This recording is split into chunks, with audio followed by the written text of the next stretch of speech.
Privés de Florentina Carcadia et de Monia Falchi, les Visétoises auront fort à faire face à une solide formation anversoise qui caracole en tête de la série. Il s'agit donc samedi sur leur terrain pour les filles de Jean-Luc Dessart de renouer avec la victoire après leur défaite concédée face à Melveren. Pas facile de s'engouffrer dans la défense flandrienne où les grands gabarits sont légion. Avisé, on fait tourner le ballon et la solution vient de la jeune Sabine Masrouki. C'est 1-0, le premier point est visétois. Et avec Martin Bay, le plus qu'efficace en contre-attaque, les Anversoises donnent du fil à retordre au local, même si le danger est apporté collectivement devant le but défendu par Kathleen Guénez. C'est maintenant 3-1, le début de partie se dessine comme relativement équilibré. On fait bien tourner le ballon chez les locales, mais trop souvent les assauts sont sans conséquence. Cette fois, la réussite est au rendez-vous. Evie McKills inscrit le 5-4 alors qu'on approche du premier quart d'heure. Pour la première fois dans ce team, les Flandriennes prennent l'avantage grâce à Tim Segers qui en à peine 2 minutes trompe à 3 reprises Kathleen Guénez. C'est maintenant 7-8.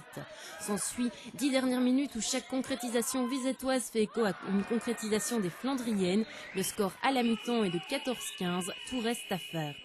De retour sur le terrain, ce sont les Anversoises qui semblent les mieux en jambes. Plus dans le mouvement, elles se montrent capables de prendre le match en main à l'image d'Anne Duhamel, auteur du 16-18. Martin Bay profite des espaces laissés béants dans la défense visétoise pour inscrire le 19-20. L'écart ne se creuse pas, mais la réussite est sans conteste dans le camp des visiteuses. Mais après un premier quart d'heure plus que difficile, les locales, grâce à Sylviatis, qui se retrouve dans tous les bons coups, rétablissent l'égalité. C'est 24 partout.